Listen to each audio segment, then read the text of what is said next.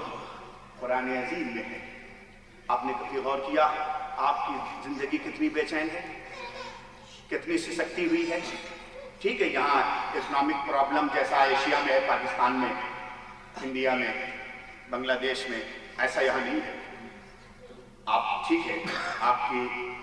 زندگی معیار زندگی وہاں سے بلند ہے، خیر تسلیم ہمیں ہے، لیکن آپ بتائیے کہ یہاں کی جو سسکتی ہوئی لائف ہے، گھریلو لائف، بیوی، شوہر، بچے، بچیاں،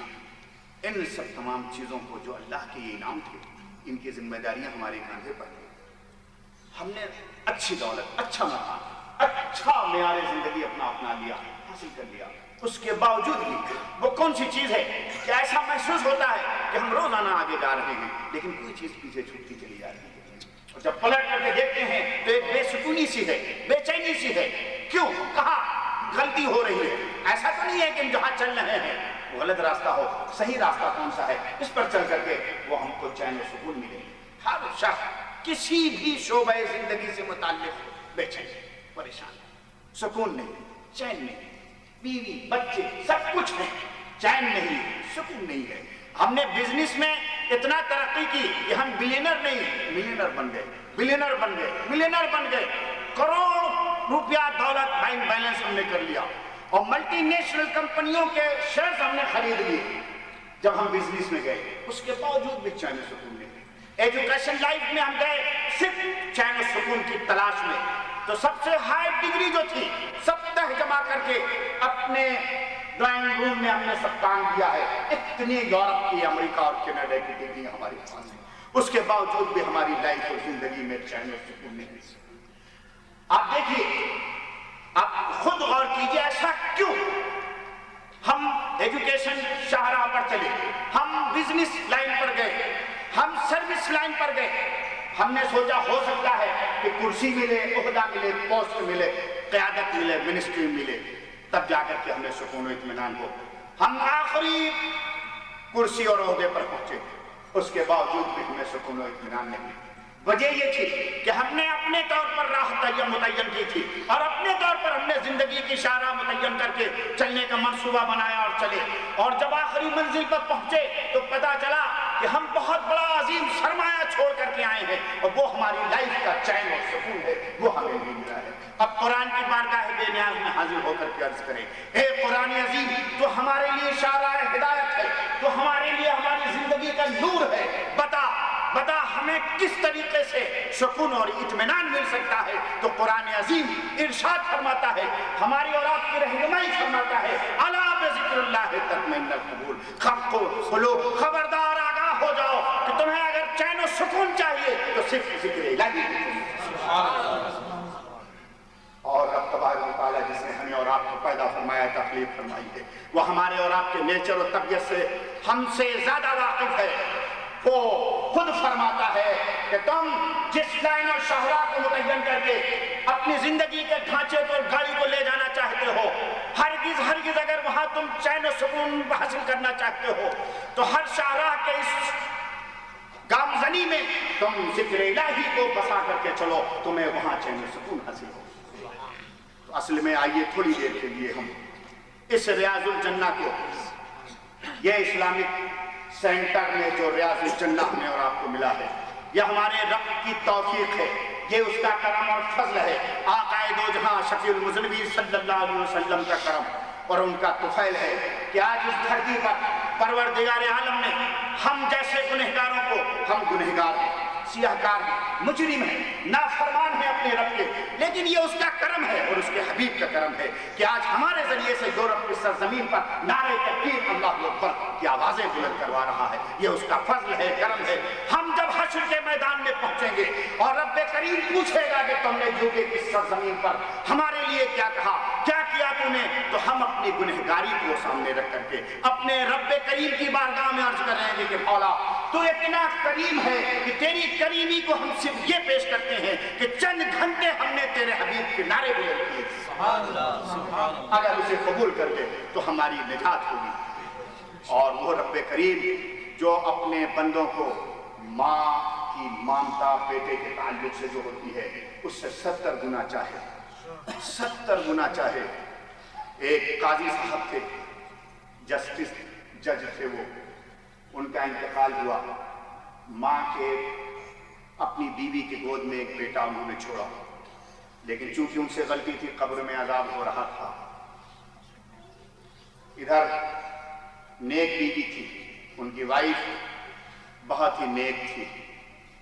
انہوں نے جب 4 سال کا قاضی صاحب کا بیٹا ہوا تو مدرسے میں لے گئی, کہنے لگی یہ فلاں جج صاحب کا لڑکا ہے, 4 سال کا ہو گیا مولانا صاحب, اسے قرآن عظیم کی تعلیم دے دیجیے. مولانا صاحب نے بیٹے کو رکھا.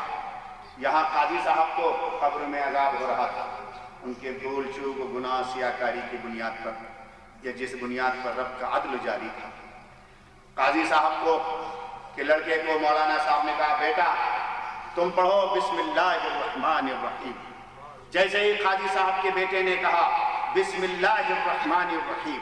ویسے ہی رب کریم کی رحمت جوش میں آتی ہے, فرشتوں کو حکم عطا فرماتا ہے جاؤ قاضی صاحب کے عذاب کو اٹھا دو, میری رحمت رحمت کو یہ گوارا نہیں ہے کہ جن کا بچہ مجھے رحمان و رحیم کہے میں اس کے باپ کو عذاب دوں. یہ میری رحمت کو گوارا. نعرہ تکبیر، نعرہ رسالت، نعرہ رسالت. ہم آج یہ جو اپنے رب کی بارگاہ میں یہ اس کی تکبیر بلند کر رہے ہیں، اس کا ذکر کر رہے ہیں اور سن رہے ہیں، آقا دو جہاں پہ درود بھیج رہے ہیں اور ان کا نعرہ بلند کر رہے ہیں. سارے گنہگاری، ساری سیاکاری، نافرمانی اور جرم و غفلت کے باوجود بھی ہمیں اپنے رب کریم کی کریمی پر ناز ہے کہ ہم اپنے رب کریم کی بارگاہ بے نیاز میں جب حشر کے میدان میں حاضری ہوگی تو رحمت للعالمین کے دامن کے صدقے میں ہمیں وہ بخش دے گا جو ہم اس کا نام، اس کا ذکر کرتے ہیں. آئیے اب ہم انتہائی سنجیدگی سے تھوڑی دیر تک وہ ذکر کریں اور اتنی آواز کے ساتھ، اتنی بلندی کے ساتھ کہ سرکار دو عالم صلی اللہ علیہ وسلم فرماتے ہیں، آقا فرماتے ہیں کہ ذکر اس انداز میں کرو، اتنے زبردست پیمانے پر کرو کہ دیکھنے والے تم کو دیکھیں تو دیوانہ اور پاگل سمجھیں. ذکر کا یہ بھی طریقہ ہے، ذکر کا یہ بھی طریقہ ہے کہ فرشتے کو بھی خبر نہ ہو. ذکر خفی جسے بولتے ہیں کہ یہ دونوں لکھنے والے لکھ ہی نہ سکیں، قلم اور ان کا چوپڑا سب ایسے ہی رکھا رہے. ایک ذکر کا یہ بھی طریقہ ہے، وہ ذکر خفی بولتے ہیں جب دل جاری ہو، جب سانس سے ذکر کیا جائے، وہ بھی ذکر کا طریقہ ہے. لیکن اس وقت ہم آج روڈ پر نکل کر کے اللہ اور اللہ کے رسول کا ذکر کرتے ہوئے آئے ہیں اور بلندی کے ساتھ ذکر کیے.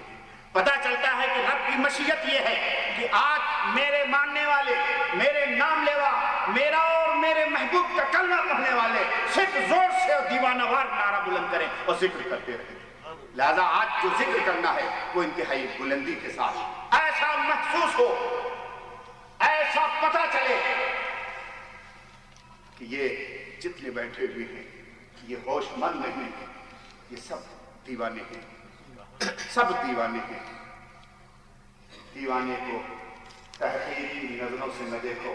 علامہ دیوانے کو تحقیق کی نظروں سے نہ دیکھو، دیوانہ بہت سوچ کے دیوانہ بنا ہے. دیوانہ بہت سوچ کے دیوانہ بنا ہے. اور آج آپ کو بتانا ہے کہ دیوانے کی نظروں کو جہاں دیکھ رہا ہے، دیوانے کی نظروں کو جہاں دیکھ رہا ہے وہ دنیا دیکھ رہی ہے. دیوانے کی نظروں کو جہاں دیکھ رہا ہے دیوانہ خدا جانے کہاں دیکھ رہا ہے. لا الہ الا اللہ کا پہلے آپ دیکھ لیں، اس کے بعد بائیں گھٹنے سے لا کو اٹھانا ہے اور داہنے گھٹنے تک لانا ہے اور الہ کو داہنے کاندھے تک اور الا اللہ کو دل پر مارنا ہے. ضرب کہتے ہیں مارنے کو. تو جب اندر کی سانس لیجئے تو اتنی زور سے دل پہ ماریے کہ دل میں گرمی پیدا ہو، ہیٹنگ آئے. تو وہ کثافت، گندگی، غفلت اور دنیا کی محبت جو دل میں چھا گئی ہے غلاظت بن کر کے، اس کی دھلائی ہوتی، وہ صاف ہوتا ہے، اس کا تزکیہ ہوتا ہے دل کا. اس طریقے سے لا الہ، دیکھ لیں آپ پہلے، الا اللہ، اور جب ماریے بہت ہی زور سے، اور زور سے آپ لوگ ایک آواز کے ساتھ، آواز آگے پیچھے کسی کے نہ ہو، ہماری آواز پر اپنی آواز کو فنا کر دیجیے. اور اتنی تعداد کے باوجود یہ معلوم ہو کہ ایک کا ذکر ہو رہا ہے اور ایک ہی ذکر کر رہا ہے. اس کو کہتے ہیں کثرت میں وحدت، اور اسی کو کہتے ہیں فنا. یہ ایک منزل ہے. تو آپ اپنی آواز کو اس ایک کی آواز میں فنا کر دینا، پتا چلے ایک ہی بول رہا ہے. وحدت الوجود کا بڑا ہی کٹھن مسئلہ ہے، یہیں سے وحدت الوجود جنم لیتا ہے. تو اس طریقے سے لا الہ الا اللہ، لا الہ